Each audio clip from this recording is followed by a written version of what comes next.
మంచిది పిల్లరా, ఈ సమయంలో దేవుని యొక్క మాటలు మనం ఆలోచించేద్దాం. ఈరోజు మనుషుల జీవితాలలో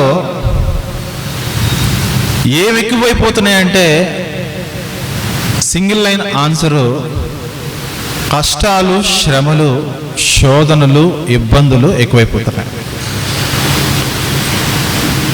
దేవుని యొక్క మాటలు మనం ఎంతో కాలంగా వింటూ ఉన్నాము. క్రైస్తవ్యంలో ఎంతో కాలం నుండి మనము జీవిస్తూ ఉన్నాము. కానీ శ్రమలు వచ్చినప్పుడు, కష్టాలు వచ్చినప్పుడు దేవునిని బట్టి, దేవుని యొక్క వాక్యాన్ని బట్టి మనం వాటిని ఎలా పరిష్కరించుకోవాలి అనే విషయంలో మనకు పరిపూర్ణమైన అవగాహన ఉండడం లేదు. వినుట వరకు వాక్యాన్ని మనం ఎంతో బాగా వింటున్నాము, చెప్పడానికి కూడా ఎంతో బాగా వాక్యాన్ని చెబుతూ ఉన్నాము. కానీ సమస్య రాగానే ఆ వాక్యము ప్రకారంగా జీవించటంలో మన యొక్క ఆత్మీయ జీవితాన్ని మనం కట్టుకోవడంలో విఫలమైపోతున్నాం. దానికి ఎవరి జీవితాల సాక్ష్యం అంటే అందరి జీవితాలు అందరికీ సాక్ష్యమే. ఎదుటి వారిలో శ్రమలు ఉన్నాయని ఎదుటి వారిని చూడడం కాదు, కానీ నీ జీవితంలో కూడా నీకు కనిపిస్తున్న శ్రమలు చాలా ఉన్నాయి. ఆ శ్రమలను వివరించుటకు, వర్ణించుటకు వీలు కానన్ని శ్రమలు నీ జీవితంలో నీకు ఉన్నాయి. అర్థమవుతుందా? గుండె మీద చేసుకుంటే గుండె ఎంత వేగంగా కొట్టుకుంటుందో మనకు మాత్రమే తెలుసు. ఎందుకంటే ఆ గుండె అంత వేగంగా కొట్టుకోవడానికి కారణం ఏంటంటే మనకున్న శ్రమలే. వివరించుటకు వీలు కాని భయానకమైన, భయంకరమైన శ్రమలలో మనం కొనసాగుతూ ఉండగా, అలాంటి శ్రమలలో మన జీవితం కొనసాగుతూ ఉన్నప్పుడు మనకు ఏం గుర్తుంటుంది చెప్పండి? మనకు ఏమి గుర్తున్నది చెప్పండి? ఆప్షన్ ఏ దేవుడు, ఆప్షన్ బి శ్రమ. ఈ రెండింటిలో ఏది గుర్తుంటుందో చెప్పండి మనకి? శ్రమే గుర్తుంటుంది. ఏ దేవుడు ఎందుకు గుర్తుండట్లేదు? దేవుని వాక్యం ఎందుకు గుర్తుండట్లేదు? క్రైస్తవులము కదా, శ్రమల గుండా మనం ప్రయాణము చేయవలసిన వారము కదా. శ్రమల ద్వారా, శ్రమల గుండా, ఆ శ్రమల మార్గంలో మనం ప్రయాణము చేయవలసిన వారము కదా. ఎన్నో దెబ్బలు తగులుతూ ఉంటాయి కదా, ఎన్నో ఆపదలు చోటు చేసుకుంటూ ఉంటాయి కదా, ఎన్నో అవమానాలు, ఎన్నో నిందలు, ఎన్నో శోధనలు, ఎన్నో ఇబ్బందులు, అడుగడుగున ఆటంకాలే కదా. ఈ విశ్వాస జీవితంలో మనం నిజంగా నిజాయితీగా కొనసాగితే, ఇలాంటి పరిస్థితుల్లో మనకు శ్రమలు రాగానే మనం శ్రమల మీద దృష్టి పెడుతున్నాము. కానీ ఆ శ్రమలను తొలగించడానికి, ఆ శ్రమలలో కూడా సమాధానకరమైన పరిస్థితులను దయచేయడానికి మనం నమ్ముకున్న దేవుడు మనకు ఆశ్రయం కదా. మన దృష్టి ఎందుకు దేవుని మీదకి మరలు పరచట్లేదు? మనం ఎందుకు కేవలం శ్రమను మాత్రమే చూస్తున్నామో, మనము దేవుణ్ణి ఎందుకు చూడలేకపోతున్నాము? ఈ పాయింట్ మీద మనం నిలబడి వాక్యాన్ని మనం మాట్లాడుకోవాలి. వివరించుటకు వీలు కాని భయంకరమైన శ్రమలు, శోధనలు మన ఆత్మీయ జీవితము, శారీరక వ్యక్తిగత జీవితము, కుటుంబ జీవితం వెళుతూ ఉండగా మనం ఎందుకు శ్రమ మీద మాత్రమే దృష్టి పెడుతున్నామో, మనం ఎందుకు మనం నమ్ముకున్న దేవుని మీద మనము దృష్టి ఉంచలేకపోతున్నామనే దానికి మనము అవగాహన కలిగి ఉండాలి వాక్యమును బట్టి. ఒక మాట చూద్దాము. హెబ్రీయులకు రాసిన పత్రిక 12వ అధ్యాయము. హెబ్రీయులకు రాసిన పత్రిక 12వ అధ్యాయము. దయచేసి ప్రతి ఒక్కరు కూడా బైబిల్స్ ఓపెన్ చేసి బైబిల్లో శ్రమలను గురించి ఏమి వ్రాయబడి ఉన్నదో జాగ్రత్తగా గమనిస్తూ ఈ యొక్క సందేశాన్ని మనము ఆసక్తి కలిగి విందాం. ప్రియమైన దేవుని వారలారా, హెబ్రీ పత్రిక 12వ అధ్యాయము 11వ వచనం చూద్దాం. 11వ వచనము. మరియు ప్రస్తుతమందు సమస్త శిక్షయు దుఃఖకరముగా కనబడునే గాని సంతోషకరముగా కనబడదు. ఒకనాటి క్రైస్తవులతో పౌలు గారు మాట్లాడుతున్న మాట. మీరు ఒకప్పుడు క్రీస్తుని ఎరుగని వారుగా ఉన్నారు కదా, ఒకప్పుడు మీరు క్రీస్తు మార్గములో లేని వారుగా మీరు ఉన్నారు కదా. అయితే క్రీస్తులోనికి వచ్చిన తర్వాత మీ పరిస్థితులు ఎలా ఉన్నాయంటే, ప్రస్తుత కాలం ఏదైతే ఉన్నదో ఈ కాలము మీకు దుఃఖకరము, ఆయాసకరమే కానీ మీకు సంతోషం అనేది ఉండదు. దానికి అర్థం ఏంటి చెప్పనా? రావడముతోనే క్రైస్తవ్యంలోకి ఎవరైనా వస్తున్నారనుకోండి, యేసు గురియ పిల్లను నేను, వదకు తేబడిన గొర్రె పిల్లను దినదినము చనిపోచున్నాను, యేసుక్రీస్తులో బ్రతుకుచున్నాను. అంటే ఈ పాట మనం పాడుకోవడం కాదు, కానీ ఎవరైతే బాప్తిజంకు రెడీ అయ్యారో వాళ్ళకి చెప్పాలి. ఒరే అబ్బాయి, అమ్మాయి, నీకు ముచ్చట చెబుతా విను. క్రైస్తవ్యం అంటే అందరూ అనుకున్నట్లుగా భవనాలు కట్టుకునేది కాదు, అందరూ అనుకున్నట్లుగా ఉద్యోగాలు పొందేది కాదు. క్రైస్తవ్యం అంటే అందరూ అనుకున్నట్లుగా నచ్చినోని వివాహం చేసుకోవడం కాదు. క్రైస్తవ్యం అంటే అందరూ అనుకున్నట్లుగా మేడలు మిద్దెలు కట్టుకోవడం కాదు. క్రైస్తవ్యం అంటే వాహనాలు కొనుక్కోవడం కాదు. క్రైస్తవ్యం అంటే పొలాలు స్థలాలు కొనుక్కోవడం కాదు. క్రైస్తవ్యం అంటే వదకు సిద్ధమైన గొర్రె పిల్లగా నువ్వు ఎంచబడి ఏ రోజు చచ్చిపోతావో నీకు తెలియదు కాబట్టి దినదినము భయపడుతూ బ్రతుకుతూ దినదినము చనిపోతూ యేసుక్రీస్తులో జీవించడానికి నువ్వు రావాలి. నువ్వు సిద్ధమా? అయితే నీకు ముంచుతా అని చెప్పి బాప్టిజం ఇవ్వాలి. అర్థమవుతుందా? దినదినము చనిపోవడానికి రావాలి, యేసుక్రీస్తులో దినదినము జీవించడానికి నువ్వు రావాలి. అది క్రైస్తవ్యము. దీనికి నువ్వు ఓకే అనుకుంటే చెప్పు, నీకు బాప్తిజం అనే కార్యక్రమంలో నిన్ను తీసుకెళ్లి నదిలోనో చెరువులోనో నీళ్ళున్న స్థలంలో నీకు బాప్టిజం ఇప్పిస్తా. ఇలా చెప్పామనుకోండి, నేను అడుగుతున్నాను, మీలో ఒక్కరైనా బాప్టిజం తీసుకునేవాళ్ళ? పాపం మీకు ఇచ్చిన బాప్టిజం ఇచ్చిన సేవకులు ఆ మాట చెప్పలే, లేకపోతే మీరేం తీసుకుంటారు? అర్థమవుతుందా? పౌలు గారు మాట్లాడుతున్న మాట ప్రస్తుత కాలం ఏదైతున్నదో, మనం సంచారం చేస్తున్న కాలం ఏదైతున్నదో, మనం జీవించుతున్న కాలం ఏదైతున్నదో, ఈ కాలంలో శ్రమలే ఎక్కువ ఉంటాయి కానీ సంతోషాలు అనేవి మీకు సంభవించవు. ఏమంటారు తర్వాత? అయినను ఆ శ్రమయందే మీరు అభ్యాసము కలిగిన వారికి అది నీతి అను సమాధానకరమైన ఫలం ఇచ్చును. శ్రమలను ప్రాక్టీస్ చేయాలి. మీరు దేన్ని ప్రాక్టీస్ చేయాలి? శ్రమలను ప్రాక్టీస్ చేయాలి. ఇదిగో ఈ శ్రమ వచ్చింది కదా, ఈ శ్రమలో నేను దేవునికి అనుకూలంగా ఎలా బ్రతకగలగాలని, శ్రమ రాకమునిపే ఆ శ్రమ వస్తే ఎలా నేను బ్రతకాలో, ఎలా జీవించాలో, ఎలా మాట్లాడాలో, ఎలా నడుచుకోవాలో శ్రమ రాకమునిపే మనము ఆ శ్రమను గురించి మనము ప్రాక్టీస్ చేయాలి. బైబిల్ దేవుడు మనకు ముందెందుకు ఇచ్చాడు చెప్పనా? ఆయన మాటలను మనకు ముందే దేవుడు ఎందుకు ఇచ్చాడు చెప్పనా? ఆదాము మొదలుకున్న నేటి వరకు ఇదిగో శ్రమ సంభవించబోతుంది. ఆ శ్రమ సంభవించక మునిపే ఆ శ్రమలో నువ్వు ఎలా నడుచుకోవాలో నీకు నేర్పించేదే బైబిల్ గ్రంథం. ఆ శ్రమలో నువ్వు ఎలా మాట్లాడాలి, ఎలా నడుచుకోవాలి అని నీకు తెలియజేసేదే దేవుని మాటలు.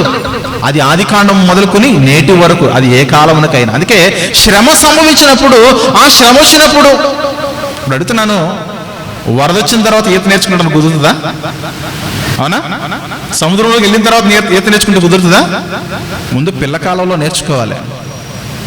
ఒకసారిగా దానిలో పడిపోయి ఈదేస్తే డబడబ కొట్టేస్తే మునిగిపోతాం, చచ్చిపోతాం. శ్రమ కూడా అదే. ఒకసారిగా అందరూ శ్రమలకు వెళ్ళిపోయాం అనుకోండి, మనం ఈదలేము, దాన్ని ఈదలేము. అందుకే అది రాకమునిపే దాని పట్ల అవగాహన కలిగి ఉండాలి. అది మనకి ఎప్పుడు సాధ్యమవుతుందంటే, ఆ అవగాహన మనకి ఎప్పుడు వస్తుందంటే బైబిల్ మీద నిరంతర అభ్యాసం మనం కలిగి ఉండాలి. అభ్యాసం గురించి మాట్లాడుతున్నాడు 12వ వచనంలో. కాబట్టి మీ శ్రమలలో సమాధానకరమైన ఫలములను మీరు పొందాలంటే, కాబట్టి వడలిన చేతులను సడలిన మోకాళ్లను బలపరచండి. ఇక్కడ ఏమన్నాడు? ఈ బలహీనమైన చేతులు ఏవైతే ఉన్నవో, ఈ బలహీనమైన మోకాళ్ళు ఏవైతే ఉన్నవో, తర్వాత మరియు కుంటికాలు బెనకక బాగుపడు నిమిత్తము మీ పాదములకు మార్గములను సరళము చేసుకొనండి. ఇక్కడ చేతుల గురించి మాట్లాడాడు, మోకాళ్ళ గురించి మాట్లాడాడు, పాదాల గురించి మాట్లాడుతున్నాడు. ఈ 3 అవయవాలు చాలా ప్రాముఖ్యమైనవి కదా. ఈ 3 అవయవాల ద్వారా మీ జీవితాల్లో మంచి కార్యక్రమాలు మీరు చేస్తూ ఉంటే, మీ జీవితాల్లో మీ శరీర సంబంధమైన కార్యాలైనా ఆత్మ సంబంధమైన కార్యాలైనా ఎంతో మెండుగా పుష్కలముగా సమాధానకరమైన పరిస్థితుల్లో ఉంటాయి కదా అని 3 గురించి మాట్లాడుతున్నాడు. ఒకటి చేతుల గురించి, రెండోది మోకాళ్ళ గురించి, మూడోది పాదముల గురించి. ప్రియమైన దేవుని సంగమా, మన కఠినమైన పరిస్థితులలో, కష్టకాలాల్లో, శ్రమకాలాల్లో మన విశ్వాస జీవితాన్ని కొనసాగించాలంటే 3 కారణాలు చాలా ప్రాముఖ్యమైనవి.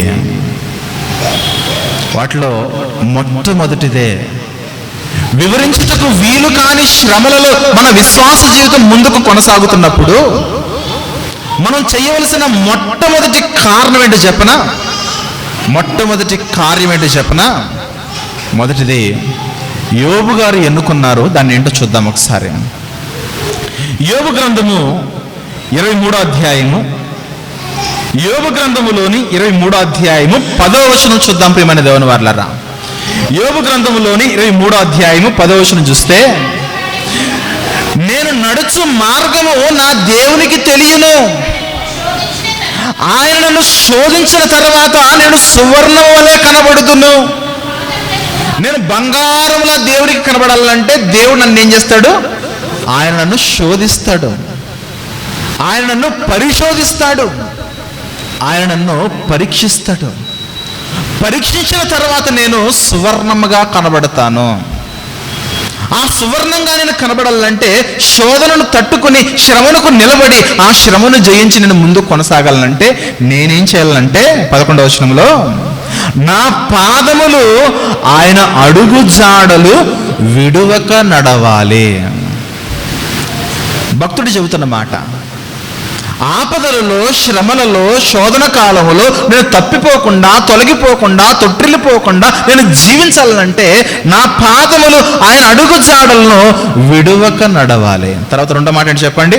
నేను ఇటు అటు తొలగిపోకుండా ఆయన మార్గమును నేను అనుసరించాలి. రెండు మాటలు ఆయన చాలా బాగా చెప్పాడు. ఆయన ఒకటి తొలగిపోకుండా అన్నాడు, రెండోది విడువక అన్నాడు. అంటే శ్రమలు రాకమునిపై మన మైండ్లో ఒకటి ఉండాలి, శ్రమ సంభవిస్తే నేను ఎలా దాన్ని జయించాలి, ఎదుర్కోవాలి అనే దాని గురించి 12వ వచనంలో మాట్లాడుతున్నాను. 12వ వచనంలో, ఆయన పెదవుల ఆజ్ఞను నేను విడిచి తిరగలేదు. శ్రమ సంభవించింది, కష్టం సంభవించింది. యోబు గారికి శ్రమ ఎవరో తెలియదు చెప్పండి? సండే స్కూల్ పిల్లలకు కూడా తెలుసు యోబు గారి కష్టం. ఏం పోయినాయి అంటే సింగిల్ లైన్లో చెప్పమంటే అన్నీ పోయాయి. ఆస్తి పోయింది, అంతస్తు పోయి, పిల్లలు పోయారు, అందరూ అందరూ అందరూ పొలాలు పోయాయి, పశువులు పోయాయి, పిల్లలు పోయారు. అతను ఏదైతే కలిగి ఉన్నాడో సమస్తమును, సర్వమును కోల్పోయాడు. ఒక మాటలో చెప్పాలంటే భార్య బ్రతికే ఉంది కానీ ఆత్మీయ జీవితంలో అస్సలు లేదు. ఏమంది చెప్పండి? ఇంకనూ యథార్థత వదలకుందువా, దేవుని దూషించు, చచ్చిపో, నీకు సేవలు చేయలేకపోతున్నానని ఇష్టారీతిగా మాట్లాడేసింది. అటువంటి కఠినమైన పరిస్థితుల్లో యోబు గారు ఉండగా, అంటే యోబు గారి పక్షాన మాట్లాడడానికి ఎవరైనా ఉన్నారంటే ఎవరు లేరండి. యోబు గారిని ఓదార్చడానికి ఎవరైనా ఉన్నారంటే ఎవరు లేరు. వచ్చిన స్నేహితులు కూడా ఆయన మీద రాళ్ళు విసురుతున్నారు, మాటల దాడే. ఒక సమస్య చెప్పుకుందామంటే పిల్లలు లేరు, ఆస్తి లేదు, పనులు లేరు, ఎవరు లేరు. అతను సంపాదించింది ఏమీ లేదు, ఏ బలాన్ని కలగలేడు లోకంలో. సొంత భార్య కూడా వ్యతిరేకంగా అనేకమైన మాటలు దాడి చేసి చివరికి సూసైడ్ చేసి చచ్చిపో అన్నదే. అర్థమవుతుందా? చివరికి సూసైడ్ చేసుకుని చచ్చిపో అని అంటే యోబు గారు తనకు తానుగా దేవుని బట్టి ధైర్యం తెచ్చుకుంటున్నాడు. ఎవరు తొలగిపోమన్నా నేను మాత్రము తొలగిపోను, ఎవరు విడిచిపెట్టమన్నా నేను మాత్రము దేవుని మాటను విడిచిపెట్టను. కొన్ని సందర్భాల్లో ఆయనకి తినడానికి కూడా తిండి లేదు ఆయనకి, కానీ ఆయన ఏం చేశారు చెప్పనా? అదే 12వ వచనంలో 12వ వచనంలో ఆయన పెదవుల ఆజ్ఞను నేను విడిచి తిరగలేదు, ఆయన నోటి మాటలను నా స్వాభిప్రాయము కంటే ఎక్కువగా ఎంచి తిని. స్వాభిప్రాయం అనే తెలుగు పదం మనకు అర్థం కాదు, కానీ అది ఇంగ్లీష్లో చూస్తే నెసెసరీ ఫుడ్ అని ఉంటుంది. అంటే నెసెసరీ ఫుడ్ అంటే అవసరమైన ఆహారము.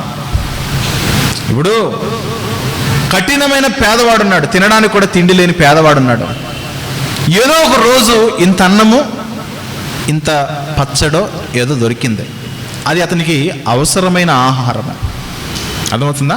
అవసరమైన ఆహారం అంటే ఇప్పుడు తినకపోతే నేను చచ్చిపోతాను అనేది అవసరమైన ఆహారం.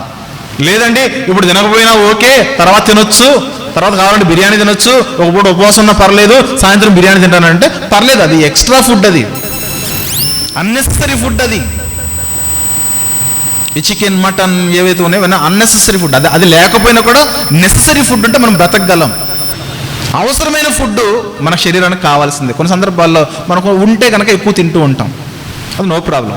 కానీ యోబు గారు అంటున్నారు, అవసరమైన అంటే ఈ పూట తింటేనే నాకు శక్తి కలుగుతుందనే అవసరమైన ఆహారం ఏదైతున్నదో ఆ నెససరీ ఫుడ్ కంటే ఏం చేస్తారు చెప్పండి, ఆయన నోటి మాటలు నేను ఎక్కువగా ఎంచితిని అన్నాడు. అది చేయాలి మన జీవితంలో. అంటే వాక్య ధ్యానములో మనం ఎల్లప్పుడూ కూడా ఉండేవారిగా ఉండాలి. కొన్ని సందర్భాల్లో బైబిల్ మనకు చదవాలనిపించదు. కొన్ని సందర్భాల్లో అంటే శ్రమలు ఎక్కువ ఉన్నప్పుడు, సమస్యలు ఎక్కువైనప్పుడు, భార్యాభర్తలకు మధ్య గొడవలు జరిగినప్పుడు, కుటుంబాల్లో కొట్లాట్లు జరిగినప్పుడు, సంఘాల్లో కొట్లాట్లు జరిగినప్పుడు, సమాజంలో కొట్లాట్లు జరిగినప్పుడు, శ్రమల గుండా మన జీవితం కొనసాగుతూ ఉన్నప్పుడు అన్ని పనులు చేస్తాము, కానీ బైబిల్ మాత్రం చదవడం చూడండి. ఎందుకంటే మూడు బాగాలేదండి. మూడు బాగాలే. బైబిల్ చదవడం ఏం బాగుండదు చెప్పండి, మూడు బాగుండాలి.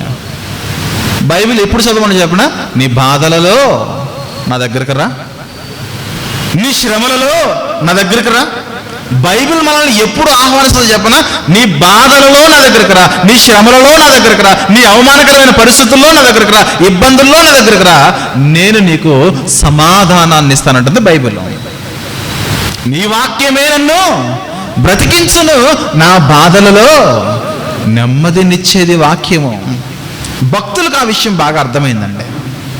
అర్థమవుతుందా? శ్రమ కలగగానే నిరుత్సాహపడిపోతాము కదా, ఆ నిరుత్సాహం అనేది అపవాది పెట్టిన ఒక చక్కటి ఆయుధం. అది అర్థమవుతుందా? నిరుత్సాహం అనేది అపవాది ఇచ్చిన తలాంతది మనకు. ఆ శ్రమలలో ఆనందం అనేది దేవుడిచ్చిన ఆయుధం. అదే వాక్యము వలన నెమ్మదిని పొందుకుంటాం. కీర్తన గ్రంథం 119వ కీర్తనలో మనం చదువుతాం కదా. 119వ కీర్తనలో 50వ వచనం చూద్దాం ఒకసారి. 119వ కీర్తన 50వ వచనం చూస్తే, నీ వాక్యము నన్ను బ్రతికించి ఉన్నది, నా బాధలలో ఇదే నాకు నెమ్మది కలిగిస్తున్నది. శ్రమ కలిగినప్పుడు మనం ఏం చేయాలంటే ముందుగా మనము వాక్యము దగ్గరకు రావాలి. మన దరిద్రం ఏంటంటే, మన దౌర్భాగ్యం ఏంటంటే, వాక్యం తప్ప అన్నిటిని మనం రీసెర్చ్ చేస్తూ ఉంటాం. బాధ వస్తే ఈ మధ్యన దేవుని పాటలు పెట్టుకోవడం మానేశారు, సినిమా పాటలు పెట్టుకుంటున్నారు. అర్థమవుతుందా? అదేంటో సినిమా పాటల్లో మనం ఎలాంటి శ్రమలో ఉంటే దానికి తగినట్టుగా చక్కటి సిచ్యువేషన్ సాంగ్ ఒకటి ఉంటుంది. అర్థమవుతుందా? మనం ఏ శ్రమలు అయితే ఉన్నామో దానికి తగిన ఒక సాంగ్ ఖచ్చితంగా ఉంటుంది. ఎందుకంటే తెలుగు సినిమా ప్రపంచం చాలా విస్తారమైనది. లవ్ ఫెయిలియర్ అయిందనుకోండి, మై లవ్ ఈజ్ గాన్ అంటాడు. అర్థమవుతుందా?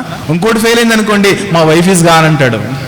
ఇంకోటి ఫెయిల్ అయ్యాడు అనుకోండి, నా హస్బెండ్ ఈజ్ గాన్ అంటాడు. అలా సందర్భానుసారమైన పాటలు చాలా ఉన్నాయి. అత్త కోడళ్ళ మధ్య సమస్య అనుకోండి, అత్త లేని కోడలు ఉత్తమరాలు. ఎన్ని పాటలు ఉన్నాయి చెప్పండి? ఎన్నో పాటలు ఉన్నాయి. మామే సమస్య అనుకోండి, దానికో పాట గుర్తు రావట్లేదు, ఒకప్పుడు చూసినవే కదా. ప్రియమైన దేవుని వారలారా, కానీ దేవుని లేఖనం చెబుతుంది, నీకు భయంకరమైన శ్రమ వస్తే, ఆ శ్రమను చెప్పుకోవడానికి కూడా నీకు ఎవరు లేకపోతే,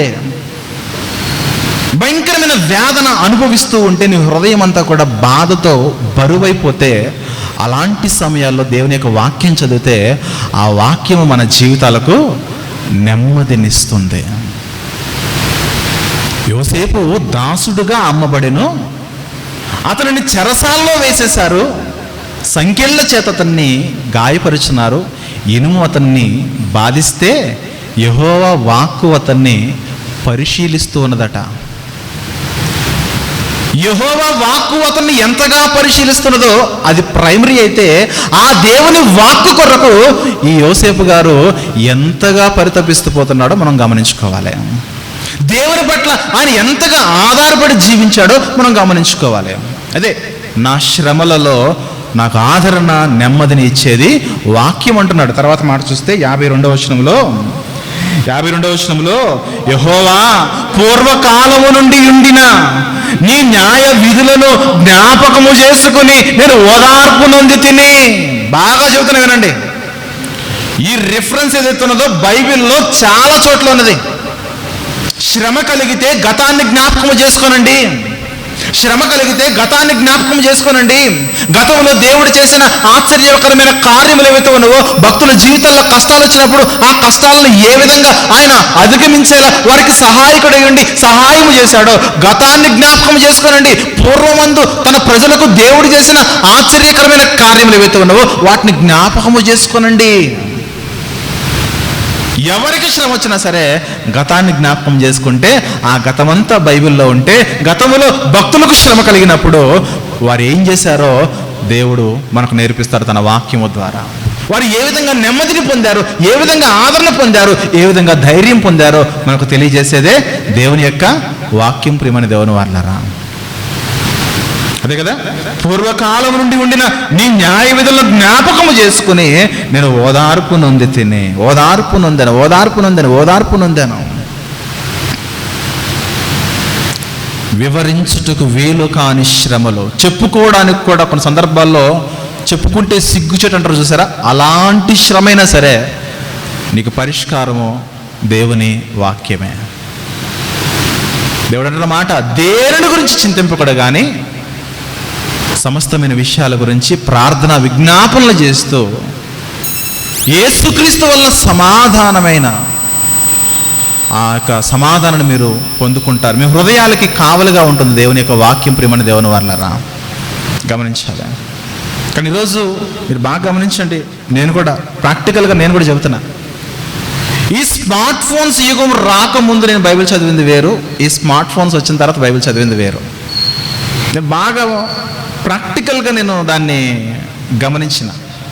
ఈ స్మార్ట్ ఫోన్ లేకుండా డబ్బా ఫోన్లు, ఈ కీప్యాడ్ ఫోన్లు ఉన్నంతకాలం బైబిల్ బాగా చదివారండి. చాలా జనాలను చూస్తే బైబిల్ బాగా చదివారు.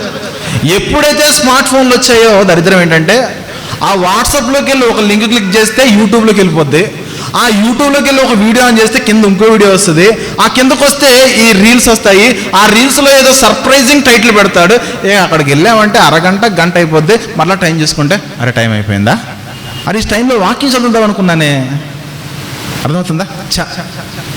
బైబిల్ చదువుకున్నా బాగుండేది, అనవసరంగా టైం వేస్ట్ చేసేనే అనుకునేలా మన జీవితాలు మారిపోయినాయి. చూడండి, అర్థమవుతుందా? మన జీవితాలు ఎంత దుర్భరంగా మారిపోయారంటే, ఈ స్మార్ట్ ఫోన్స్ రాకమునుపు ఒకలా ఉంటే స్మార్ట్ ఫోన్స్ వచ్చిన తర్వాత ఇంకొకలా అయిపోయాయి. స్మార్ట్ ఫోన్స్ రాకమునుపు వాక్యానికి, బైబిల్కి ఎంతో సమయం ఉండేది. ఎప్పుడైతే స్మార్ట్ ఫోన్స్ వచ్చాయో వాక్యానికి సమయం ఎగిరిపోయింది. ఇంకా బాగా చెప్పాలంటే, ఆదివారం ఎందుకు లేటుగా వస్తున్నారమ్మా అంటే టైం చూసుకోలేదు, ఫోన్లో ఓడిపోయి టైం చూసుకోలేదు, అందుకే రెడీ అవ్వడం ఆలస్యం అయిపోయింది, రావడం కూడా ఆలస్యం అయిపోయింది. రెడీ అవ్వాల్సిన సమయంలో ఫోన్ చూసుకుంటున్నారు, ప్రయాణం చేయాల్సిన సమయంలో రెడీ అవుతున్నారు, తీరానికి వచ్చేసరికి సగం ఆరాధన అయిపోతుంది. ఇంకెక్కడ మన జీవితాల్లో అభివృద్ధి ఎలా సాధ్యమవుతుంది? అభివృద్ధి మన జీవితాల్లో ఎలా సాధ్యమవుతుంది చెప్పండి ప్రియమైన దేవుని వారలారా. అందుకే వివరించుటకు వీలు కాని శ్రమలు మనకు వస్తాయి ఖచ్చితంగా క్రైస్తవ్యంలో ఉన్నందుకు.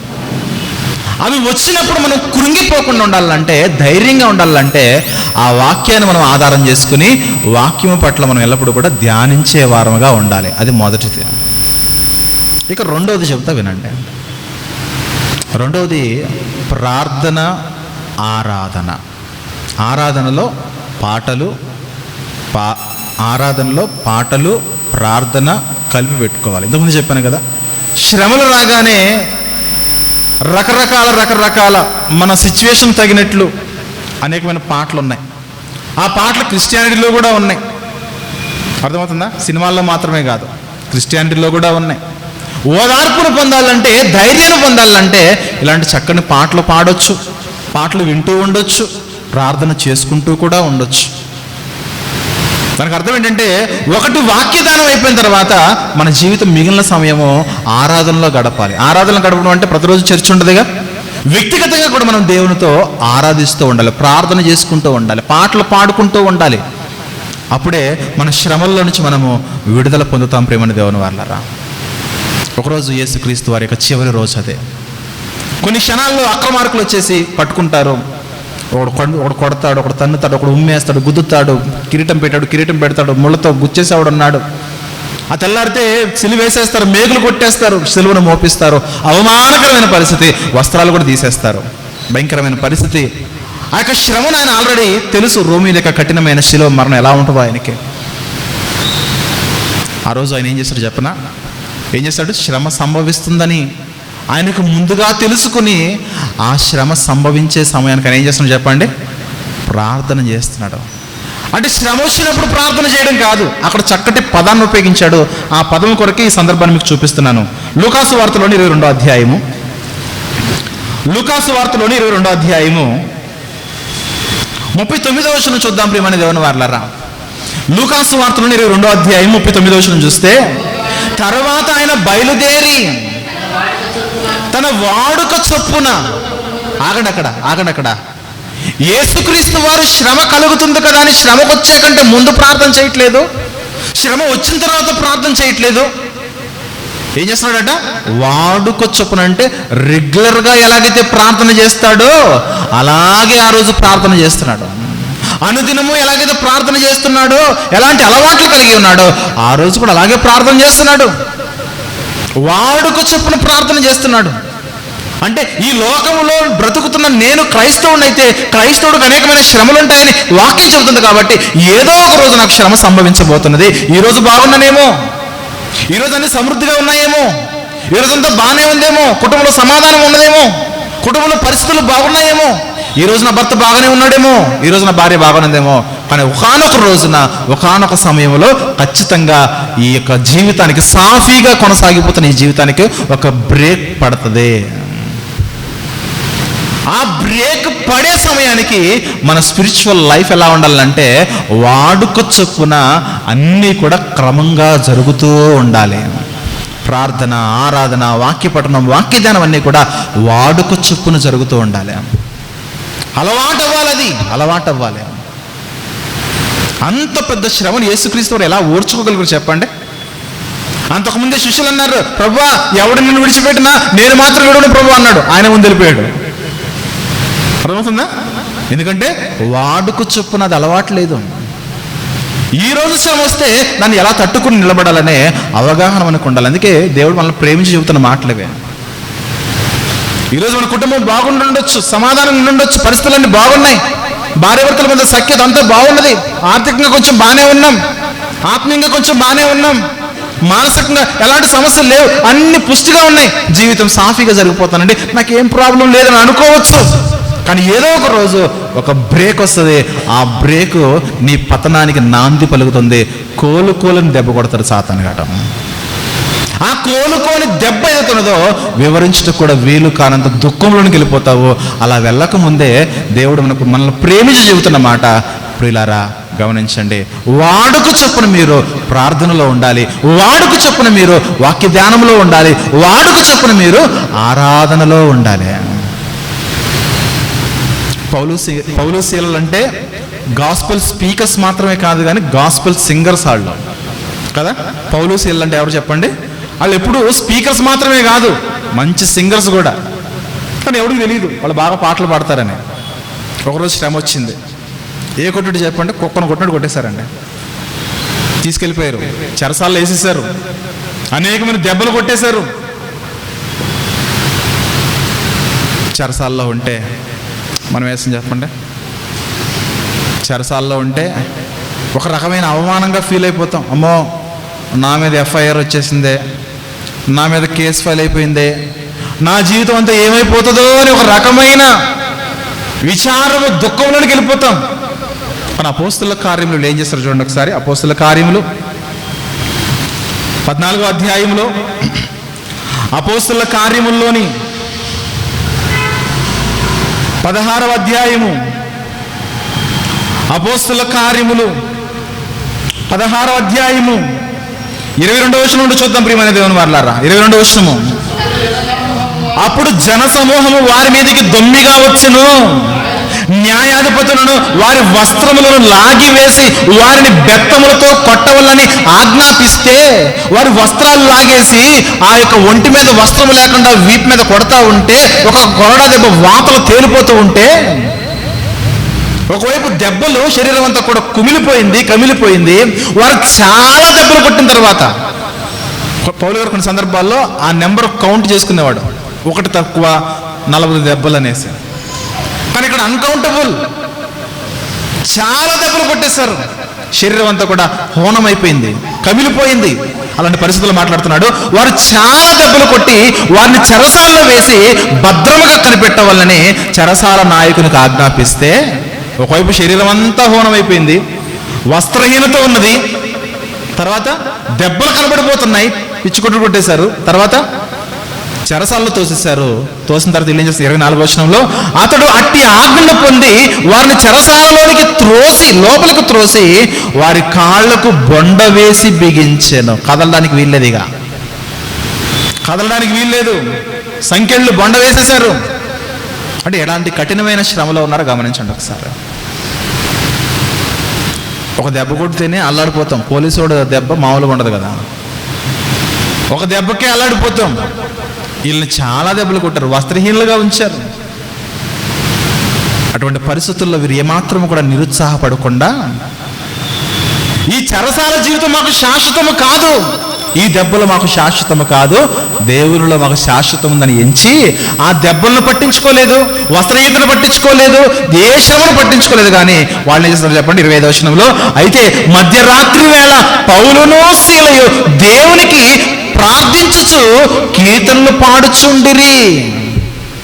ఆరాధన చేస్తున్నారంటే, కఠినమైన శ్రమలో చెరసాల్లో వారి జీవితం కొనసాగుతూ ఉంటే వారు ఏం చేస్తున్నారు చెప్పండి?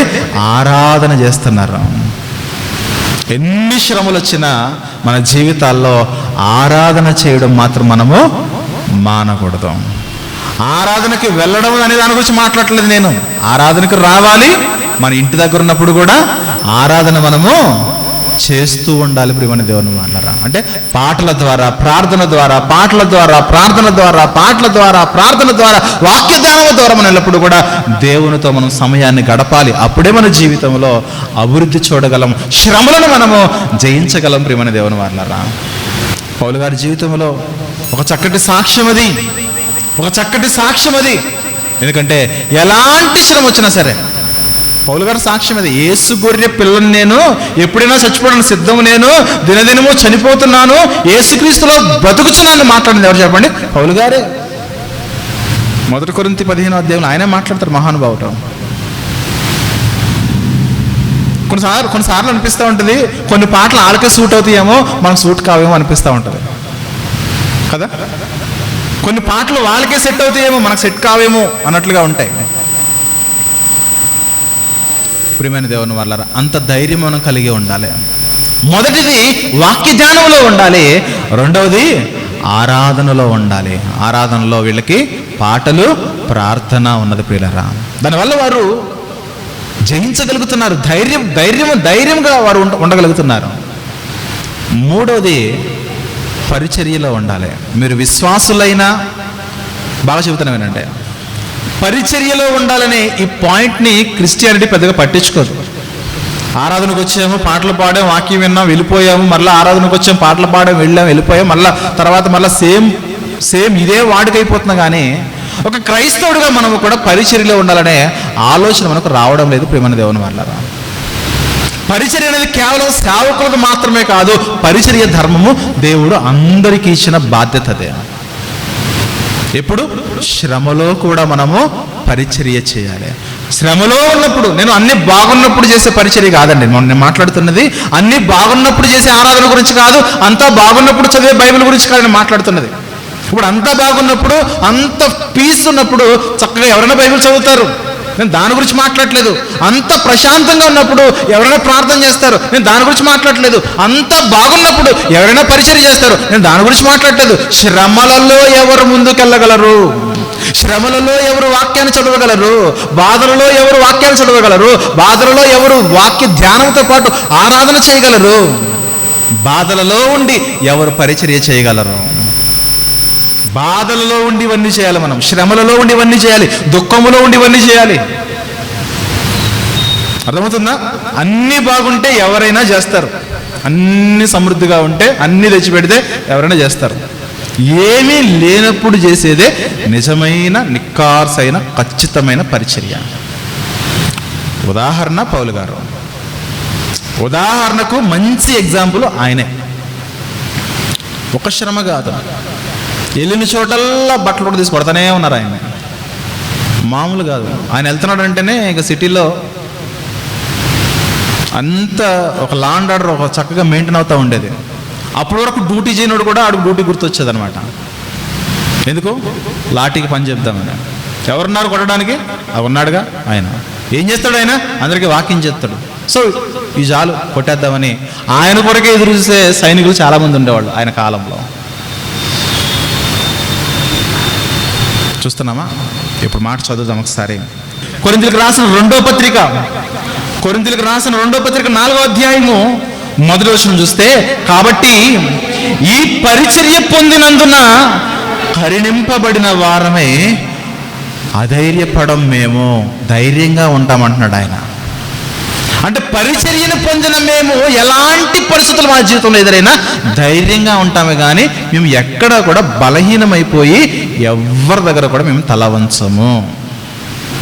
ఈ మాట గుర్తుపెట్టుకుని 16వ వచనం చదవండి ఒకసారి. 16వ వచనంలో, కావున మేము అధైర్యపడము, మా బయటికి కనిపించే బాహ్య శరీరం ఏదైతే ఉన్నదో, బాహ్య పురుషుడు ఎవరైతే ఉన్నారో అతడు కృషించిపోయినా అంతర్య పురుషుడు ఎవరైతే ఉన్నారో దినదినము నూతన పరచబడుతున్నాడు. పౌలు వస్త్రాలు చూసారా? పౌలు వస్త్రాలన్నీ పాతగా ఉంటాయి. పౌలు వస్త్రాలు మనలో ఐరన్ చేసుకుని ఉండవు. పౌలు గారు చక్కగా హుందాగా ఏసీలో బ్రతికిన జీవితం కాదు అది. ఎక్కడంటే అక్కడ పడుకుంటాడు ఆయన. ఏదంటే తింటాడు ఆయన. ఎవరు ఏది పెడితే అది కాదనుకుంటే తింటాడు. ఏది లేకపోతే ఉపవాసం ఉండి పడుకుంటాడు. ఆకలి దప్పికలు, దిగంబరత్వము. కొన్ని సందర్భాల్లో కప్పుకోవడానికి బెడ్షీట్లు ఉండేవి కాదు. సొంతోళ్ళు కొట్టేవాళ్ళు, అన్ని జనులు కొట్టేవాళ్ళు. ఆయన శ్రమల గురించి మాట్లాడుతున్నా. ఇదే పత్రికలో 11వ అధ్యాయంలో చెబుతాడు ఆయన మహానుభావుడు. ఏదో వేరే ప్రాంతానికి సువార్తకు వెళ్దామని బయలుదేరితే ఆ ఓడబద్దలైపోయేది. నదిలో వెళ్తూ ఉంటే నదుల వల్ల సమస్యలు, సముద్రంలో వెళ్తే సముద్రంలో ఓడలు బద్దలైపోయాయి. కఠినమైన పరిస్థితులు గుండా సువార్త ప్రయాణాలు చేశాడు ఆయన. తినడానికి తిండి లేదు, కట్టుకోవడానికి వస్త్రాలు లేవు, కప్పుకోవడానికి దుప్పట్లు లేవు, దిగంబరత్వం, ఉపవాసము. పౌలంటే చిన్నోడికి చులకనే, పెద్దోడికి చులకనే. ఎందుకంటే ఆయన మనలా కారులో తిరగలేదు. మళ్ళా మనకున్నట్టుగా సొంత వెహికల్స్ లేవు ఆయనకి. మనం ఈరోజు ఎవరికి వాల్యూ ఇస్తాం చెప్పండి? ఎవరైనా ఒక సేవకుడు కారులో వచ్చి దిగాడు అనుకోండి, ఆ స్టేటస్ వేరే ఉంటుంది. ఎవరికైనా ఒక సేవకుడికి వేల మంది సంఘం ఉందనుకోండి, ఆ స్టేటస్ వేరే లెవెల్లో ఉంటుంది. అర్థమవుతుందా? ఎవరైనా ఒక సేవకుడు మంచి కాస్ట్లీ వస్త్రాలు కట్టుకున్నాడు అనుకోండి, ఆ లుక్ వేరే ఉంటుంది. మనం చూసే విధానము, మనం ఇచ్చే గౌరవం, మనం ఇచ్చే రెస్పెక్ట్. ఎవరైనా మంచి భవనం కట్టుకున్నాడు అనుకోండి, నిజంగా మన దృష్టిలో దేవుడి చేత ఆశీర్వదింపబడిన వారు వారే అనుకుంటాం. మరి పౌలు పరిస్థితి ఏంటి? బయటకు చూస్తే కృషించిపోయిన శరీరము. ఎవరు అన్నారట పౌలు గారు వాక్యం ఖచ్చితంగా వినాలని. ఒక ప్రాంతానికి వెళ్ళాడట. వెళ్తే ఆయన చూస్తే, ఇదేంటి ఈయనేనా పౌలా? ఎలా ఉన్నాడండి ఈయన? ఏం చెప్తే వాక్యం వినాలా? అర్థమవుతుందా? ప్రజల యొక్క యాటిట్యూడ్ ఎలా మారిపోయిందని అంటే, అసలు సేవకుడు అంటే నిండుగా వస్త్రాలు వేసుకుని ఎలా ఉండాలి? ఏఫోద్ ధరించుకుని. ప్రధాన యాజకులు ఎలా ఉంటారు? మంచి వస్త్రాలు వేసుకుని చక్కగా టీవీగా ఉంటారు కదా. ఈయనేంటి ఇలా కుషించిపోయాడు? ఏం చెప్తే వాక్యం వినడం ఏంటండి? దరిద్రం. మన దరిద్రం కాకపోతే అంతేనా? ఒక దీన సేవకుడు సంఘాన్ని నడిపిస్తే డబ్బులున్నోడు ఫీలింగ్ ఎలా ఉంటుంది చెప్పండి? మన కర్మ కాకపోతే ఈయన మన సేవకుడు ఏంటంటే? మన సేవకుడు కూడా మంచిగా ఉండాలి కదా. ఒక స్టేటస్, ఒక డిగ్రీ మెయింటైన్ చేయాలి కదా. ఏంటైనా ఆయన వస్త్రాలు మార్చమని చెప్పండి. ఆ వస్త్రధారణ ఏంటి? ఆయన ఉంటున్న కొంపేట ఎలా ఉన్నది? ఇలాంటి మాటలు నేటికి కూడా మాట్లాడుతున్న వారు ఉన్నారుండో. పౌలు గారు కూడా అదే ఎదురైంది. అందుకే ఆయన అంటున్నాడు, మా శరీరములు బయటికి కనిపించే శరీరంలో ఏవైతే ఉన్నావో అవి కృషించిపోయినా సరే మా అంతరంగ పురుషుడు ఎవరైతే ఉన్నారో దినదినము ఆయన నూతన పరచబడుతున్నాడు. ఎందుకంటే మాకు దినదినము వాక్య ధ్యానం ఉన్నది, దినదినము ఆరాధన ఉన్నది. మాకు దినదినము మేము దేవునిలో బ్రతుకుచూ దీవిస్తూ ఉన్నాం. మీరు బయటికి కనిపించేవి చూస్తున్నారు కానీ మేము దేవునిలో మా ఆత్మను మేము చక్కగా నూతన పరచుకుంటున్నామని మాట్లాడుతున్నాడు. అదే తర్వాత చూద్దాం ఒకసారి.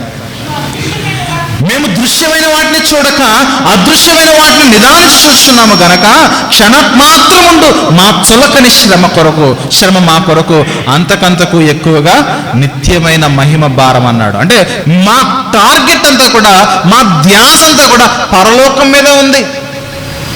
దృశ్యమైన ఈ సదుపాయాలు ఏవైతున్నాయో ఇవి మాకు అవసరం లే. అర్థమవుతుందా? ఈ దృశ్యమైన సదుపాయాలు, ఈ ఏసీ భవనాలు, ఏసీ బిల్డింగ్లు, కార్లు, లగ్జరీ జీవితాలు ఇవి మాకు అవసరం లేదు. ఈ బాహ్య శరీరం ఎలాగైనా ఉండి సావని, మా అంతరంగ స్వభావం మాత్రం దేవునిలో చాలా బలంగా ఉన్నది. మేము ఎవ్వరికి భయపడమంటున్నారు వాళ్ళు. ఒకసారి 7వ అధ్యాయం, ఇదే పత్రిక 7వ అధ్యాయము 5వ వచనం చదవండి ఒకసారి. 5వ వచనము, మేము మాసిదోనియాకు వచ్చినప్పుడు మా శరీరము ఏమాత్రము విశ్రాంతి పొందలేదు. అర్థమవుతుందా? మాసిదోనియా అనేది ఒక ప్రాంతం కాదు. మేము చంద్రం గారు ఊరు వెళ్ళాం. నిన్నంతా చక్కగా పరిచయలో వాడబడ్డాం. రాత్రి వచ్చేసాం. పొద్దున ట్రైన్ దిగిన తర్వాత మొదటి ఆరాధన అయిపోయిన తర్వాత కొద్దిసేపు పడుకుందాం, రెస్ట్ దొరుకుతుంది అని అనిపించింది నాకు. కొద్ది సమయం ఉంటే కొద్దిసేపు పడుకుందాం అనుకున్న. ఆ విషయం మా భార్య కూడా చెప్పాను. తీరా కొన్ని పరిస్థితులు మనకి ఏర్పడ్డాయి, ఏమాత్రం పడుకోలేదు. అంటే ఒక రోజు రెస్ట్ లేకపోతేనే ఈ శరీరము ఎలా ఉంటుంది చెప్పండి. ఒక గ్రామాన్ని విజిట్ చేస్తేనే ఈ శరీరము ప్రయాణాలను బట్టి అలసిపోతున్నాయి. ఏ ప్రయాణాలు? మళ్ళీ చక్కగా ట్రైన్లో స్లీపర్ బెర్త్, అందులో పడుకున్నా సరే ఈ శరీరము అలసిపోతుంది. మరి ఆనికి ఏముంది? ఓడ ప్రయాణము చక్కగా వెళ్తుందా? ఫ్లైట్ లాగా అటు అలా వస్తే ఇటు, ఇటు అలా వస్తే అటు, ఆ అలలోకి ఇటు కొట్టుకుని పోయేవాళ్ళు అలాగే తెలియదు. ఈరోజంటే ఇంజిన్ బోట్లు ఉన్నాయి, చక్కగా వెళ్ళిపోతున్నారు. కానీ ఒకప్పుడు ఆ తెడ్లతో లాక్కుంటూ ఆ తెర చాపేసి ఆ గాలి ఎటు కొడితే అటు ప్రయాణం చేస్తూ ఆ తీరము తెలియకుండా ఎన్ని కష్టాలు ఉండండి బాబాయ్. అలసిపోయే శరీరం. మాసిదోనియా అనేది ఒక పెద్ద ఖండం. అదే మాసిదోనియా అనేది ఒక పెద్ద దేశం. అది అలాంటి దేశంలో పరిచర్య చేస్తూ విశ్రాంతి లేకుండా ఉండేసరికి మా శరీరములో కృషించిపోయాయి. అవునా? మేము మాసిదోనియాకు వచ్చినప్పుడు మా శరీరము ఏమాత్రమును విశ్రాంతి పొందలేదు. ఎటు పోయినను మాకు శ్రమయే కలిగిను. వెలుపట పోరాటములు, లోపట భయాలున్నాయి. మా జీవితాలు ఏమైపోతాయో అనే భయం కూడా మాకు వచ్చింది. ఇన్ని శ్రమల ఇన్ని ఆపదల, ప్రతి గ్రామంలో వ్యతిరేకతేనా? ప్రతి గ్రామంలో మనం కొట్టడమేనా? ప్రతి గ్రామంలో మనం వ్యతిరేకించే వాళ్ళే విరోధులు ఎక్కువైపోతున్నారు కదా. ఇన్ని శ్రమల మధ్య అసలు పరిచర్య చేయడం ఎందుకు? ఆయన ఆ రోజు అలా అనుకుని పరిచర్య మానేస్తే ఈరోజు వాక్యం ఇక్కడ వరకు రాదేమో. ఇంత బలంగా, ఇంత ఉద్యమం కలిగి దేవుని యొక్క పత్రికలు మనకు ఉండవేమో. ఇది చదివిన మనము ఒకసారి 4వ వచనం చదవండి. శరీరం కృషించిపోయిందన్నాడు, విశ్రాంతి లేదన్నాడు, వెలుపట పోరాటాలన్నాడు, శ్రమలన్నాడు, లోపట భయాలన్నాడు. ఇవన్నీ భయాల్లో 4వ వచనంలో ఏం చేస్తున్నాడు ఆయన? ఇన్ని భయాలు కలిగి ఉండి, ఇన్ని అపాయాలు కలిగి ఉండి, ఇన్ని శ్రమలు కలిగి ఉండి ఆయన చెబుతున్నాడు, మీ ఎడల నేను బహుధైర్యముగా మాట్లాడుచున్నాను. మీరు రక్షింపబడాలి, యేసుక్రీస్తు యొక్క మార్గం మీరు తెలుసుకోవాలని మీ ఎడల నేను బహుధైర్యముగా మాట్లాడుచున్నాను. మిమ్మల్ని గురించి నాకు చాలా అతిశయము కలదు. నేను ఆదరణతో నిండుకొనుచున్నా. దేన్ని బట్టి ఆదరణ? వస్త్రాలు వచ్చాయని కాదు, తిండి దొరికిందని కాదు, విశ్రాంతి దొరికిందని కాదు, నెమ్మది దొరికిందని కాదు. దేన్ని బట్టి నేను ఆదరించబడుతున్నాను అంటే, ఇదిగో మీకు వాక్యం చెబుతున్నాను చూసారా, దానిని బట్టి నేను ఆదరించబడుతున్నాను. ఫైనల్గా ఒక మాట అన్నాడు, మా శ్రమ అంతటికీ మించిన అత్యధికమైన ఆనందముతో ఉప్పొంగిపోవచ్చున్నాం. ఎందుకంటే అనేకులకు మేము వాక్యాన్ని ప్రకటిస్తున్నాము. పరిచర్య అది, శ్రమలలో చేస్తున్న పరిచర్య అది. అన్నీ బాగున్నప్పుడు చేస్తున్న పరిచర్య కాదు ఇది. ఏమీ లేనప్పుడు చేస్తున్న పరిచర్య అది. అర్థమవుతుందా? మనకు అన్ని చక్కగా ఉంటాయి కనుక మందిరానికి వస్తారు. నా పరిచర్య ప్రారంభించిన తర్వాత చాలామంది మందిర స్థలం లేదని మానేశారండి. చాలామందికి వారం అంతా 10 రోజులని నెలని వాళ్ళ వెనకాల తిరిగి వాళ్ళకి చాలా ఎక్స్ప్లెయిన్ చేసి సంఘాన్ని నడిపించిన తర్వాత ఆ ఇంట్లో ఆరాధన చూసి, ఇంట్లో ఆరాధన ఏంటంటే చిచ్చి మేము రామని వచ్చేవారు మానేసేవాళ్ళం. వాళ్ళందరూ వచ్చింటే పాటికి ఇది కూడా ఖాళీ, ఇదంతా నిండిపోయేది. అర్థమవుతుందా? ఏమీ లేనప్పుడు, నా దగ్గర ఏమీ లేనప్పుడు నిలబడ్డారు. అది మీరే. నా దగ్గర ఏమీ లేనప్పుడు నిలబడ్డారు చూసారా, అది పరిచర్య అంటారు. ఏమీ లేనప్పుడు, నాకంటూ ఏమీ లేనప్పుడు నేను చేసిన పరిచర్య చూసారా, అది పరిచర్య అంటారు. అన్నీ అమరిస్తే ఎవరైనా చేయగలరండి. ఏమీ లేనప్పుడు కూడా అవమానాలను, ఇబ్బందులను, తిరిగినింటికే 10 సార్లు తిరిగి. ఇప్పుడు మాకు కొన్ని సందర్భాలు మీరు గమనించండి, మేము వెళ్తా ఉంటే వాళ్ళు వెళ్ళిపోతూ ఉంటారు ఇంట్లోంచి బయటికి, మాకు పని ఉందండి తర్వాత రండి అని. అర్థమవుతుందా? నిజం. ఎన్ని అవమానాలు ఈ పరిచర్యలో. నా భార్య నేను వెళ్తా ఉంటే ఆ ఇంటి ముందు గుమ్మ ముందు ఎదురవుతారు, మేము బయటకు వెళ్తున్నామండి. దాని అర్థం చెప్పండి, మీరు చాలా వెళ్ళిపోండి అని. ముఖం మీద డోర్ వేసినట్టే. అర్థమవుతుందా? అలాంటి పరిస్థితుల్లో కూడా పరిచర్యను చేస్తే ఇద్దరు అలా ఈరోజు ఇంతమందిని ఈరోజు మనము సంపాదించుకోగలిగాం. ప్రియమైన దేవుని వారలారా గమనించండి, పౌలు గారి పరిచర్య కూడా అదే. పౌలు గారి పరిచర్య శ్రమలలో ఆయన పరిచర్య చేశాడు. శ్రమలలో పరిచర్య చేశాడు. ఏమీ లేనప్పుడు, ఎలాంటి వసతులు లేనప్పుడు, ప్రయాణ సాధనాలు కానీ, మైక్ సిస్టమ్ కానీ ఏది, ఇంకా బాగా చెప్పాలంటే మంచి వస్త్రాలు కూడా లేవు, తినడానికి తిండి కూడా లేని కాలంలో ఆయన పరిచర్య చేశాడు. 10వ అధ్యాయము 2 కొరింథీ 10వ అధ్యాయము 10వ వచనం గురించి, కొరింథీలకు రాసిన 2వ పత్రిక 10వ అధ్యాయం 10వ వచనంలో ఏమంటున్నారు చెప్పనా? చాలా మంది ఏమంటున్నారనంటే, అతని పత్రికలు ఘనమైనవి, తర్వాత బలీయమైనవి కానీ అతడు శరీర రూపమునకు బలహీనుడు. కాంట్రవర్సీ ఇక్కడ. అతడు రాసే పత్రికలు చాలా బలంగా ఉంటాయి. కొంతమంది ఏమనుకుంటున్నారు సంఘాల్లో, అతడు రాసే పత్రికలు చాలా బలంగా ఉంటాయి, కానీ అతను చూస్తే మాత్రం వికారంగా ఉంటాడు. అతని పత్రికలు ఏమన్నా చెప్పండి, ఘనమైనవి, బలీయమైనవి ఉన్నవి కానీ అతడు శరీర రూపమునకు బలహీనుడు. అతని ప్రసంగము కొరగానిదని ఒకడు అనను. ప్రసంగం కొరగానిదని అంటే అంత వినడానికి అంత మ్యాటర్ ఏమి ఉండదండి, ఏదో చెప్తాడు ఆయన అంతే. పత్రికలు అయితే బాగుంటాయండి, పత్రికలు మాత్రం చాలా బాగుంటాయి, కానీ ప్రసంగం మాత్రం అంతేముండదు. ఏం చెప్తాడండి ఆయన, ఇలాంటి డైలాగులు అనమాట. అప్పుడు ఆయన అంటున్నాడు, మేము పత్రికలో ఏదైతే రాసామో దాన్నే మీకు చెప్పామో, మేము ఏదైతే చెప్పామో దాన్నే పత్రికలో రాసామో, మీరు ఎక్స్ట్రాలు చేయకండి, మేము చాలా స్ట్రాంగ్. అర్థమవుతుందా? మీరు ఎక్స్ట్రా చేయకండి, మేము స్ట్రాంగ్. ఇక్కడ పత్రిక ద్వారా ఏదైతే చెప్పామో నోటి ద్వారా మీ దగ్గర ఉన్నప్పుడు కూడా మేము అదే చెప్పామంటున్నాడు ఆయన. చూస్తున్నారు జనాలు సేవకుల మీద ఎలాంటి బురద చల్లుతారో. ఆయన మాటలు బాగుంటాయి, పత్రికలు బాగుంటాయి, కానీ శరీర రూపం ఎలా ఉంటుందట, బలహీనుడట. ఒక సేవకుని గురించి మాట్లాడాల్సిన మాటలేనా మాట్లాడేశారు. పౌలు గారు లాంటి చక్కటి ఆ సేవకుడికే అలాంటి అక్షంతలు ఆ రోజుల్లో పడిపోయినంటే, ఈనాటి సేవకులు నిస్వార్థంగా సేవ చేసే సేవకులను ఈరోజు సంఘాలు ఎక్కడ పట్టించుకున్నాయి చెప్పండి? అన్ని అమరిన సేవకులు అనుకోండి, వాళ్ళకు మనం చాలా రెస్పెక్ట్ ఇస్తాం. అన్ని కలిగి ఉన్న సేవకులు అనుకోండి, చాలా రెస్పెక్ట్ ఇస్తాం.